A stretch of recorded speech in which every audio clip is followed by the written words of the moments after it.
I was standing in front of an empty baby formula shelf when she found me. 3 hours earlier, she had signed the order to have me escorted out of the building. Now she was standing in aisle 7 of a Kroger, asking me to save it. I knew it was her before I turned around.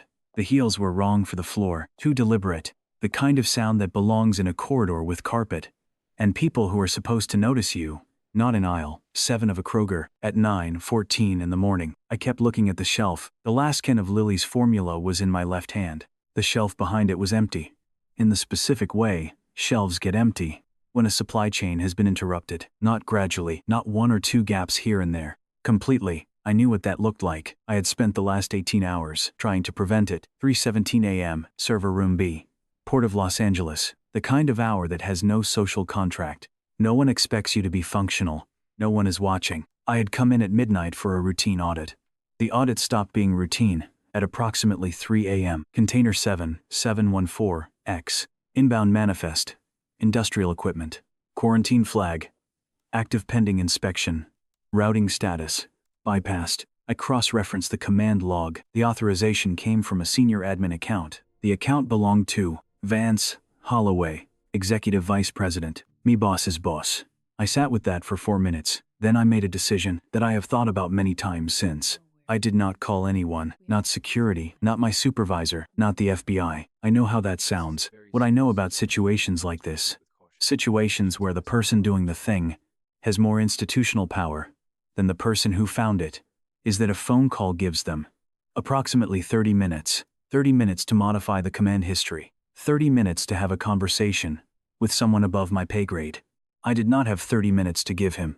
I worked until 5 a.m. I isolated container 7714X behind a lock sequence, keyed to my personal credentials. Nothing moves that container without my code. Nothing clears that bypass without my code. I backed up the command logs to 3 separate encrypted email addresses, none of which had any connection to the port's internal systems. Then I sat back, drank cold coffee from a thermos, and waited for 6 a.m. Vance arrived at 6:09. Sarah Sterling arrived at 6:12. He looked at the screen. He looked at me. He looked at Sarah. And then, with the specific smoothness of someone who has prepared for the possibility of being seen, he said, "This is the analyst responsible for the processing delays this morning. I've been watching this pattern for weeks." I looked at Sarah. I said, slowly, so each word landed separately. "If you remove my USB from that terminal and run a system restart, gas prices in California will increase by $2 a gallon by tomorrow morning, and there will not be a can of infant formula on a shelf in this state. By the end of the week, this port will go dark. I need 20 minutes to show you the logs." Sarah looked at me for a long moment. Then she looked at Vance. Vance shook his head with the expression of someone who is very sorry to be watching this happen. Sarah said, "Get him out of the building." The security guard who walked me to the gate was named Marcus. I had worked in that building for 9 years.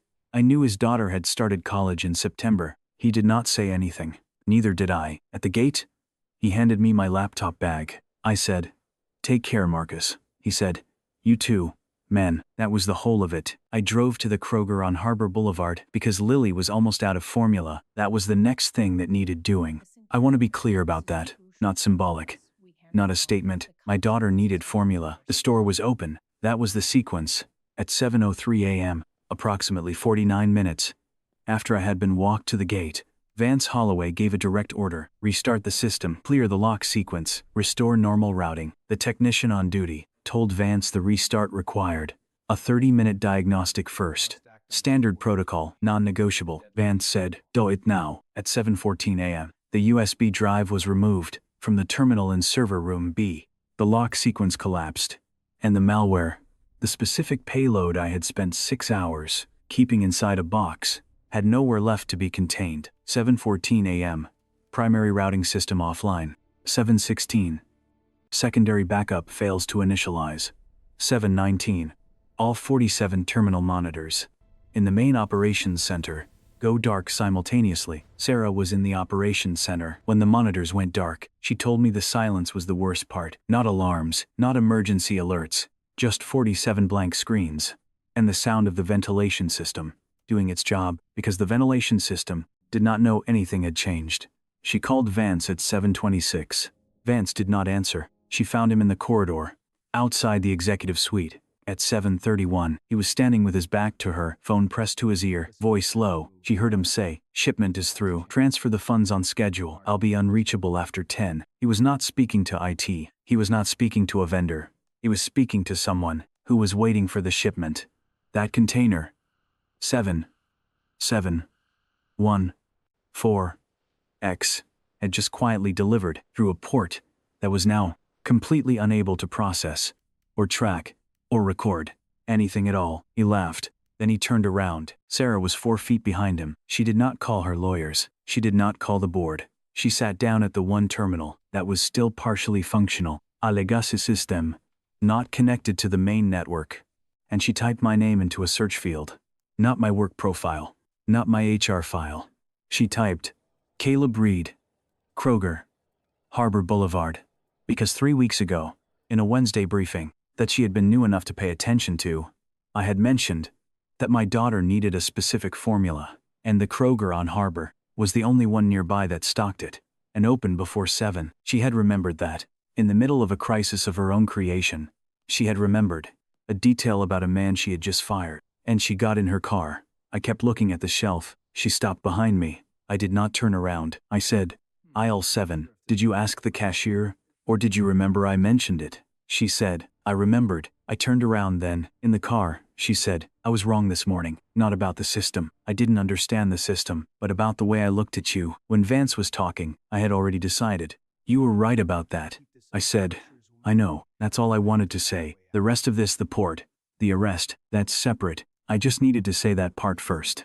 In 9 years of working at that port, in 9 years of briefings and audits, and quarterly reviews and system failures, no one in a position above mine had ever said those 2 words to me, without following them, with a reason they were actually talking about themselves. I had not known how much I had been waiting for someone to just say them and stop. I said, "Use the technical gate, I'll tell you where to park." The backup was there. All of it, every command log from the overnight session, every timestamp, every access record, Vance's admin credentials. On 47 separate entries, between 11 p.m. and 6 a.m., 47, my laptop screen changed. A dialog box appeared, small, in the upper right corner, the kind of alert that means something has tried to access a file it should not know exists. Someone was attempting to delete the original command logs. I looked at the account identifier, Vance Holloway, same account. He was still in the building. He was still trying. I said, "He's at a terminal. The deletion will fail.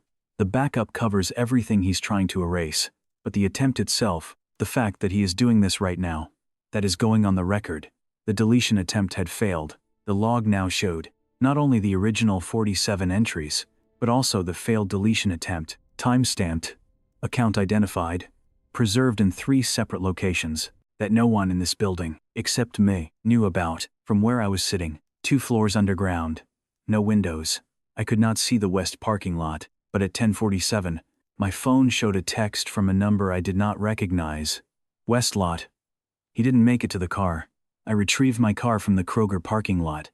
I drove home. My neighbor Elena had been watching Lily since 7 that morning. She was 71 years old, and had a specific and unwavering opinion about the hours at which adults should be returning to their homes, which she communicated entirely through the angle of her eyebrows, without ever saying a word about it directly. When I came through the door at 11:14, she looked at me, looked at the clock on the wall, looked back at me, and handed me Lily's monitor. Without comment, the kitchen was quiet. I set my laptop bag down.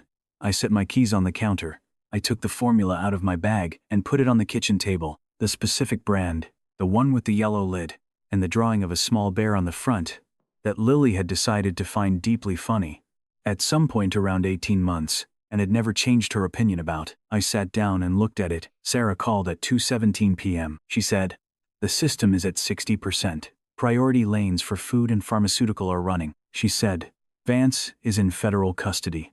The agents found a secondary drive in the suitcase that they are describing as significantly useful." Then she was quiet for a moment, and she said, "Are you okay? Not the port, not the system, not the job offer. Are you okay?" I said, "I don't know yet. Ask me in a week."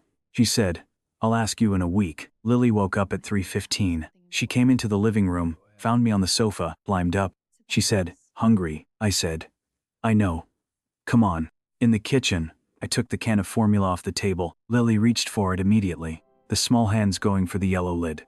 Because she finds it funny, has always found it funny, will probably find it funny for the rest of her life. She could not get the lid off. She handed it to me. I opened it. She looked at me over the rim of the cup while she drank. The way she does. The way she has done. Since she was small enough that the cup was larger than her face. And I thought, this is why, not the supply chain, not the 47 ships, not the shelves in the stores, and the families who would check them tomorrow. All of that was real. All of that mattered. But the reason I had walked into server room B at midnight and stayed until 5 a.m. and said what I said in front of 40 people who were not going to believe me was not policy, was not procedure, was not even justice. Exactly. It was this. A kitchen table, a yellow lid, a child who does not know why the bear on the formula can is funny. Only that it is. The email from Sarah arrived the following morning. Subject line: if you want it.